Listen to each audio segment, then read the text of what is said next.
Time for another update video on my van build. I'm not sure if I've spoken this into any of my videos yet, but I think we're gonna call this Ford Transit Connect van, this demo build, I think I'm gonna call it the Thump Wagon. So I think that I've already started title of a couple of these videos. I have referred to it as the Thump Wagon. Whether it's stupid or silly or cheesy, I guess it doesn't really matter. I think it's fun, and so that's what we're gonna do. So this this piece, got a piece right here, relatively complicated. This panel here butts up against the B-pillar of the van, and this edge contours to the shape of the side of the vehicle. And then this is, I guess, where the seatbelt mount is. There's a plastic panel, but this butts nice to firm up against that. This panel comes off 90 degrees straight back to get closer to being in line with the enclosure. So where the enclosure needs to sit and where the B-pillars are causes a bit of an issue, in the sense that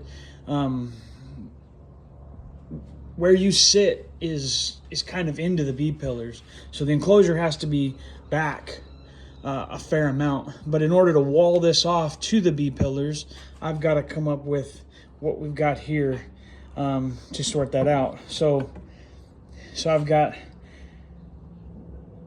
this butts up against the B-pillar column. This 90 degrees comes back. This is a 45-degree angle from this panel to the enclosure. And we're gonna use a piece of plywood to sort of sandwich this in here. And that piece of plywood probably won't get glued on. Maybe my last video, if I end up uploading that video or not, articulates that a little bit better. All of this is relatively straight. This has got a contoured edge, but the rest of this is fairly straight geometrically. However, once we get towards the top of the vehicle, it gets a fair amount more complicated. And I honestly didn't really have a game plan. I thought I would get that far along and then figure something out.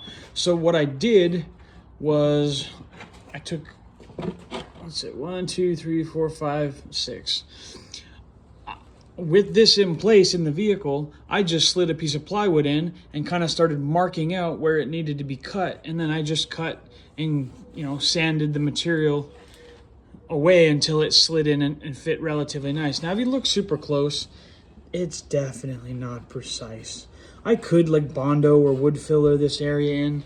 Meh, I don't think I'm going to. I'm not trying to be that precise with this build. I don't even have the budget for the sound equipment, so for me to do this stuff super precise and not really know if I'm actually going to get to finish this build or not, I don't know.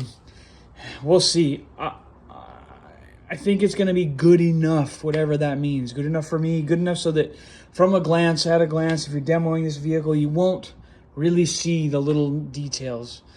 I'm just not that worried about it. It does bother me, but I'm not. The amount of time and effort it would take. Well, so I just, one sheet of plywood at a time, slid a piece in and then cut and sanded it until it fit. And then once I was done, I took and sanded this section away so that it has a relatively nice joining effect. Let's go put it in, because I think that that'll be kind of fun and fulfilling. So let's go out here to this dirty old van that has never been washed since I got it. And let's see if we can put it in place.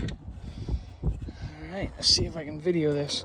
So there's an angle down there that's cut. There's a groove down there that I have to sort of set in place here. See if you can see it. So it's notched, and I gotta slide that in place like that. And then I believe that this guy will, hang on, not there yet. I lied to you, it won't just drop into place. this guy. This is really hard with one hand. Bear with me. Okay, I figured it out. So that drops in, right? So now we should just be able to slide this baby right. Man, you know how many times I practiced this so I could get this video right? And here we are screwing it all up. Okay. Now it should fit. Ready, set, go. Gosh. I'm not gonna repeat this video. I'm not that good at this anyways. Why am I gonna spend so much time? Okay, well, I didn't do it very well. If I had two hands, I can literally just lay that in there. And with this piece, I can now secure this and it locks that thing in. So the B-pillar prevents forward movement, and then with whether that's sufficient or not, whether something more fortified or not needs to go on here, it could just get screwed to the main enclosure and we'll lock this in place. Does that make sense? Because this is at a 45, and then because this edge is at a 45, hang on, you can see how, where's my camera? You can see how it'll lock in there. What was that? You can see how it'll lock in there. See? The enclosure and this side panel get locked together. Whether this is sufficient, this is just a tiny little piece of wood. We could double this up or widen it, whatever it ends up feeling necessary. The top little section here is probably not going to get directly secured to the enclosure, but the rest of it will. And because this is all glued together, it should be rigid. Okay, so from here, at least from this surface forward, we've got a very nice tight seal in here. Makes me happy. And then you can see how this piece contours to some of these complicated edges and shapes from the outside. And even though this kind of sticks out, the way the door is shaped, I'll just close it just for fun. Whatever the distance actually is there, this is not interfering with. So this should be good. Okay, you see it looks pretty good.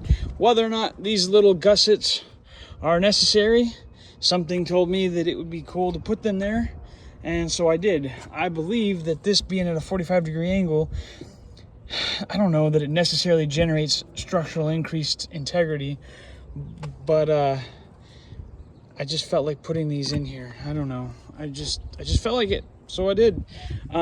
Actually, it was like angles cut from this wood here, and I just had them laying in there, and they were just laying on the ground over there, and I thought, man, it would be just so easy to just pop these in and glue them on real quick. So let's take a look at it from the inside, shall we? I got the seat laid back here just out of convenience. This panel does have some bowing to it. Bows 747 Boeing. If I push, I don't know if I can film that. If I push on this, I don't know if I can apply the right amount of pressure. I cannot. I don't know that if it was me, or it's just that this wood's a little bit bowed. Even though everything's glued, there's still a little bit of a wow in it. I have already verified this. If I put that panel on and I screw it in tight, that bow goes away and that gap goes away. And one way or another, whatever piece we end up using to lock this in, it will create a more or less airtight seal.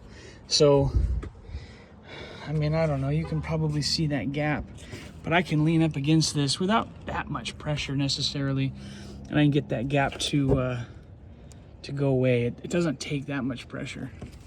What's up, guys? So, yeah, it looks good. You can see how well it fits in here. And then this top piece is gonna, I gotta figure that out still. Maybe that's why I couldn't get that to go in there.